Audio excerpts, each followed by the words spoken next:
ان شاء الله النهارده هناخد ونبدأ في سلسلة ال MTSA. اول حاجة لازم تعرفها هي ازاي احضر الكومباوند بتاعي عشان احطه على الخلايا.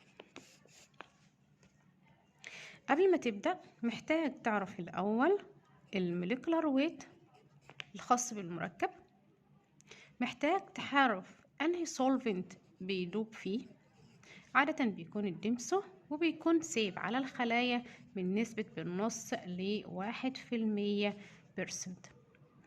هعرف مين فيهم اللي سيف ان انت هتجرب، لان بعض الصلاين ممكن تستحمل 1% بس بعض الخلايا لا تستحمل، فلازم يكون معاك كنترول.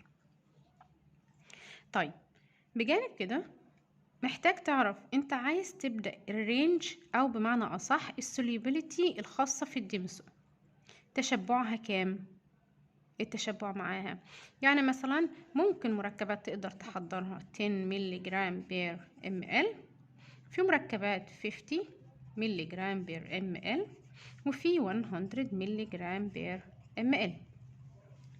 دي لو انت ما تعرفش الموليكولار ويت unknown، عادة بيكون مع مين؟ مع الاكستراكتس، لان ما هياش سنجل كومباوند، ده اكتر من ده اكستراكت توتال اكستراكت. طيب عادة بنحضر لو انا عارف بقى الموليكولار ويت 10 ملي مولر از ستوك او 20 ملي مولر or 50 ملي مولر. معظم المركبات اللي بتبقى بيور 100 ملي مولر بتبقى تربت وما هياش دايب، ده تعتمد على الترايل انت معاك عامله ازاي.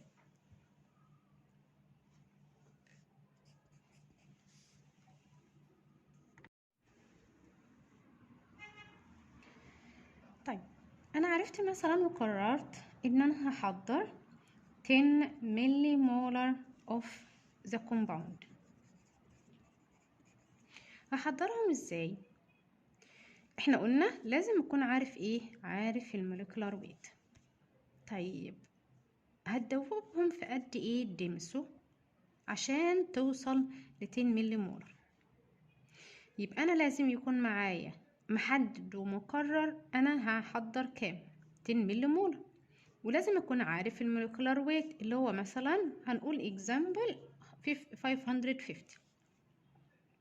ولازم تكون عارف الويت. يعني ايه الويت؟ انت رحت وزنت على الميزان، وزنت مثلا هنقول مثلا وزنت 2 ملي جرام،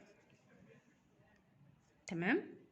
طيب يبقى انا عرفت قررت هحضر ستوك 10 ملي مولر، عرفت الموليكولار ويت ووزنت 2 ملي جرام في الابندورف. وطبعا عارفين ان انا لازم تكون الابندورف بصفر على الجهاز او بوزن الابندورف قبل او بعد اضافة الايه المركب.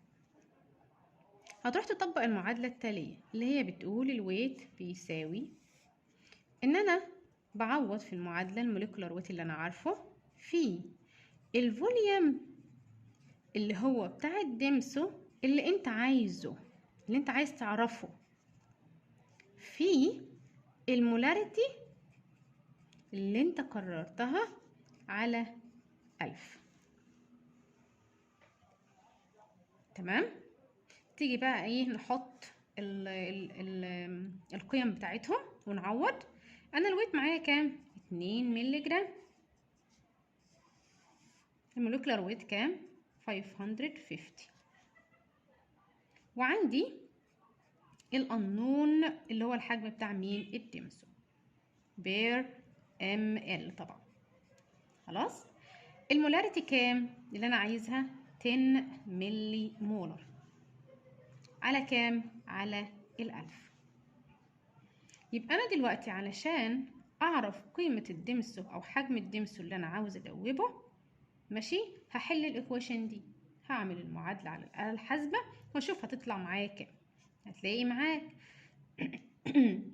هتضرب 1000 في 2 ملي جرام وهتقسم على كام؟ على 550 وعلى 10 ملي مولر. عشان يطلع معاك الحجم هنا تمام بالايه؟ بالملي لتر. حجم ايه ده بقى؟ ده حجم الدمسو.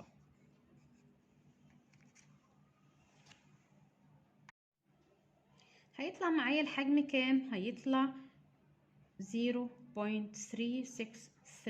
ml دمسو. طيب علشان احوله بالمايكروليتر عشان يعرف مثلا يبقى رقم صحيح معايا، هضرب في 1000، هيبقى قيمة او حجم الدمسو اللي انا محتاجه 363 مايكروليتر اوف دمسو. طبعا بتحط على الابندورف اللي بتجيب البودر اللي انت وزنته بقى في الابندورف ده، وتحط عليه كام؟ وتحط عليه 363 مايكروليتر دمسو. تعمل فورتكس تمام، ويبقى المادة معاك بيور. المفروض ان الستوك بتاعك ده هتعمل ليبلنج وتكتب على الانبوبة الابندورف، تعمل ان هو ايه؟ الستوك اللي انت حضرته 10 ملي مولر، مع طبعا اسم الايه؟ مع اسم النيم اوف كومباوند. واحفظه وستور عندي كام؟ ستور at -20.